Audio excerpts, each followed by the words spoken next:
नमस्कार, मैं पंकज प्रसून। दोस्तों, पिछले 2 दिनों में उत्तर प्रदेश में योगी आदित्यनाथ को पद से हटाए जाने की और उन्हें बरकरार रखने की बात, केशव प्रसाद मौर्य के हटाए जाने की, उन्हें बरकरार रखने की बात, यूपी बीजेपी में घमासान की बात, केंद्र के साथ योगी आदित्यनाथ का न पटने की बात और कुछ बड़ा होने वाला है। इस तरह की खबरों को सुन सुनकर कान पक गए, लेकिन पर्दे के पीछे की कहानी कोई बताता नहीं कि आखिर पिछले 24 घंटे में उत्तर प्रदेश भाजपा में ऐसा क्या हुआ, या फिर दिल्ली भाजपा के अंदर ऐसा क्या चल रहा था कि उथल पुथल सी स्थिति थी और अंदर की मुलाकातों में क्या हुआ। केशव प्रसाद मौर्य गए, नड्डा ने उन्हें डांटा, फिर वो दिल्ली से लखनऊ आए, उसके बाद ब्रजेश पाठक को लेकर खबर, फिर योगी आदित्यनाथ राज्यपाल से मिलने गए, उसके बाद 10 सीटों पर उपचुनाव में 30 प्रभारियों की नियुक्ति, यानी 30 मंत्री लगाए गए 10 सीटों पर उपचुनाव के लिए, यानी हर सीट के लिए 3 मंत्री। इतना सब कुछ हो रहा था, लेकिन पर्दे के पीछे की कहानी कोई सही बता नहीं पा रहा था कि है क्या। आज हम बैकग्राउंडर भी बताएंगे, पर्दे के पीछे की कहानी भी बताएंगे और ये भी बताएंगे कि उत्तर प्रदेश भाजपा ही नहीं, देश के कई राज्यों में भाजपा के अंदर कुछ खदबदाहट है। वो किस लिए है, उसका कारण क्या है, ये सारी जानकारी आपको देंगे। लेकिन उससे पहले आप हमारे चैनल को सब्सक्राइब कर लें, इस वीडियो को लाइक कर लें। दोस्तों, एक एक कैरेक्टर से शुरू करते हैं। एक हैं उत्तर प्रदेश के उप मुख्यमंत्री केशव प्रसाद मौर्य। केशव प्रसाद मौर्य कुछ दिनों के लिए उत्तर प्रदेश भाजपा के प्रदेश अध्यक्ष थे और उसी दौरान पहली बार बीजेपी की जीत हुई। अखिलेश यादव सरकार में तो उनकी हार हो गई और उस वक्त भी एक तबका बड़े जोर शोर से यह आवाज उठा रहा था कि केशव प्रसाद मौर्य को मुख्यमंत्री बनाना चाहिए। लेकिन खैर, मनोज सिन्हा, केशव प्रसाद मौर्य ये सब नहीं बने और योगी आदित्यनाथ उत्तर प्रदेश के मुख्यमंत्री बने।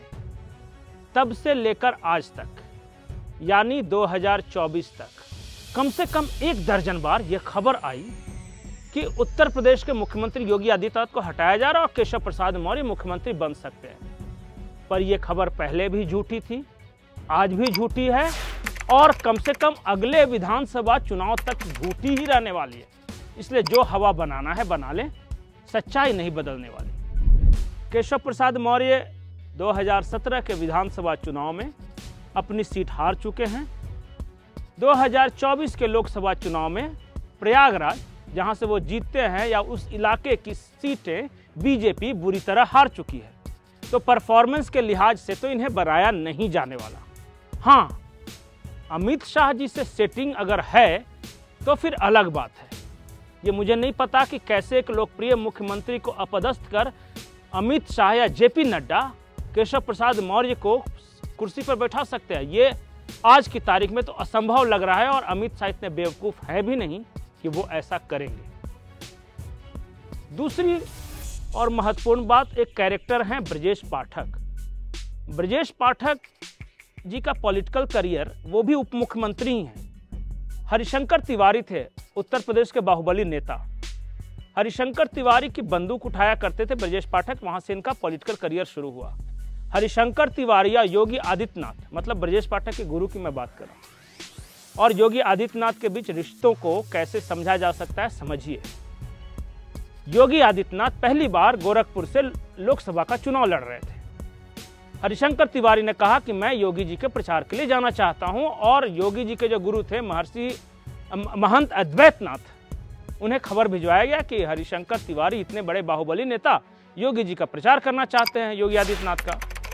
उसी वक्त योगी जी ने मना कर दिया, कहा कि खबरदार, एक दागी माफिया मेरा प्रचार नहीं करेगा, भले ही मैं लोकसभा का चुनाव हार जाऊं। इतना ही नहीं, उस वक्त एक बात और चली थी कि हरिशंकर तिवारी के बेटे हैं, कहीं से उपचुनाव लड़ रहे थे, योगी जी बदले में उसका प्रचार कर देंगे।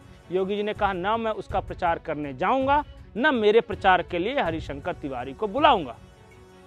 खैर, वो इतिहास की बात हुई। योगी आदित्यनाथ चुनाव जीत गए हरिशंकर तिवारी के बेटे उपचुनाव हार गए और तब से लेकर आज तक योगी आदित्यनाथ अपने जीवन में एक भी चुनाव नहीं हारे। 100% ट्रैक रिकॉर्ड है। और केशव प्रसाद मौर्य चुनाव हार चुके हैं, उनके इलाके का परफॉर्मेंस बेहद खराब है। ये दोनों मैं बता रहा था, ये 3 कैरेक्टर है, समझिए। तीसरी और महत्वपूर्ण बात, मैंने एक बात बताई कि सिर्फ उत्तर प्रदेश भाजपा ही नहीं, देश के कई राज्यों में भाजपा के अंदर खदबदाहट है। कुछ लोग कहते हैं कि वहां एक आदमी अमित शाह का है और दूसरा लोकप्रिय आदमी है। जैसे हेमंत विश्व शर्मा को अमित शाह पसंद नहीं करते थे, फिर भी उन्हें मुख्यमंत्री बनाना पड़ा। योगी आदित्यनाथ शुरू से ही अमित शाह को पसंद नहीं थे और खासकर जब भाजपा के समर्थकों ने मोदी के बाद योगी के नारे लगाने शुरू करिए, तब तो अमित शाह योगी आदित्यनाथ को और भी ज्यादा नापसंद करने लगे।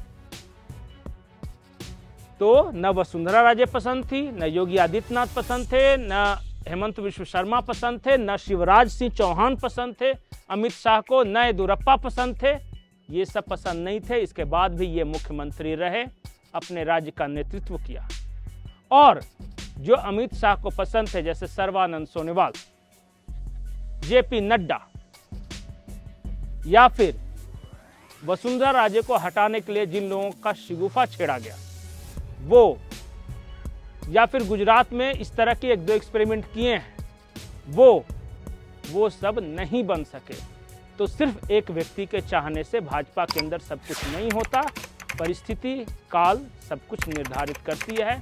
उत्तर प्रदेश की जमीनी हकीकत ये कहती है कि योगी आदित्यनाथ थे, योगी आदित्यनाथ हैं और योगी आदित्यनाथ रहेंगे, किसी को पसंद हो या न पसंद हो। और शायद मोदी जी ने खुलेआम ये वक्तव्य भी दे दिया है कि योगी जी तो 2029 तक रहेंगे, उत्तर प्रदेश के मुख्यमंत्री रहेंगे। और जब इतना खुला संदेश है तो मीडिया के एक तबके द्वारा कुछ बड़ा होने वाला है, कुछ बड़ा होने वाला है, कुछ बड़ा होने वाला है, बड़ा होने वाला है अंडा, कुछ नहीं होने वाला है। नमस्कार। बिना इसके साइड हो जाइए, आप साइड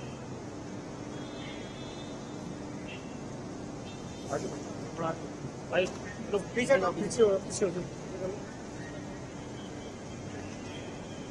पैर अपना खराब कर देगा। तो तो है भी कुछ था। Hello sir. हाँ मेरे को आ गया।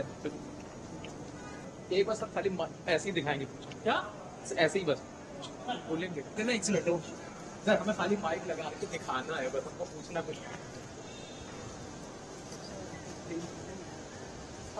नहीं। कल परसों जब आपको